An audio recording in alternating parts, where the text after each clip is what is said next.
dhambi ya ulimwengu. Lakini mtu anatembea na dhambi, hataki ukombozi, hataki kupata msamaha wa dhambi, kwa sababu tu ameambiwa kwamba hilo jambo alikuwa kweli, na anapewa na hoja zisizo na mashiko. Maana mavazi yakitofautiana rangi, mara muda wa kusulubiwa, mbona umepishana muda wa kusulubiwa. Lakini haya yote tumeyapa ufafanuzi sehemu zilizotangulia, kwamba muda wa kukamatwa ametaja sawa, alikamatwa usiku. Muda wa kufa ametaja kabisa, wote alikufa saa 9. Hakuna waliopishana muda wa kukamatwa na kufa kwake. Lakini kupishana kwenye mateso, suluba, ni sahihi kabisa, kwa sababu kuanzia usiku anakamatwa mpaka saa 9 anapokata roho, muda wote ulikuwa na mateso.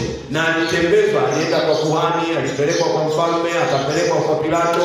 Haikuwa muda huo mmoja, masaa yalikuwa yanaendelea. Kwa hiyo aliyemuona kwa Pilato atataja muda, aliyemuona kwa kuhani mkuu atataja muda, aliyemuona kwa Kaisari, maana alipelekwa kwa Kaisari pia, atataja muda wakati ule alipokwenda kwa Kaisari, kwa kuhani mkuu na mahakamani, na wakati wa hukumu. Lakini wakati wa kifo wote wameshuhudia ni saa 9. Bwana Yesu apewe sana. Hizo safari zote hizo lazima ziwe na muda tofauti. Haiwezekani kwamba saa ilisimama isitembee. Haleluya. Sasa Yesu anasema nyinyi mtahuzunika, lakini baadaye huzuni yenu inageuka kuwa furaha, kama mwanamke anayetoka kujifungua anapofurahi baada ya mtu kuzaliwa ulimwenguni. Tuendelee.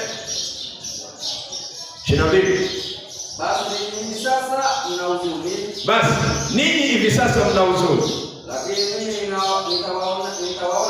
lakini mimi nitawaona tena, na mioyo yenu itafurahi, na furaha yenu hakuna waondoleaye. Bwana Yesu asifiwe. Haleluya. Furaha yako wewe hakuna atakayekuondolea.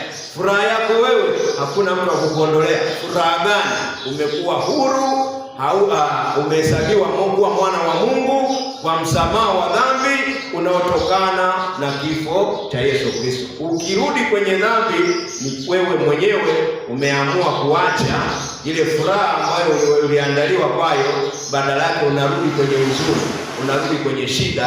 Aidha shetani amekushawishi au wewe mwenyewe, maana mwanadamu naye ana mamlaka yeye mwenyewe kama yeye, kwa sababu mwanadamu ni nafsi.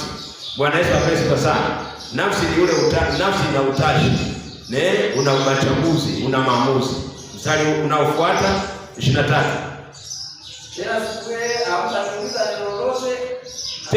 Tena siku ile hamtaniuliza neno lolote. Amini nawaambia,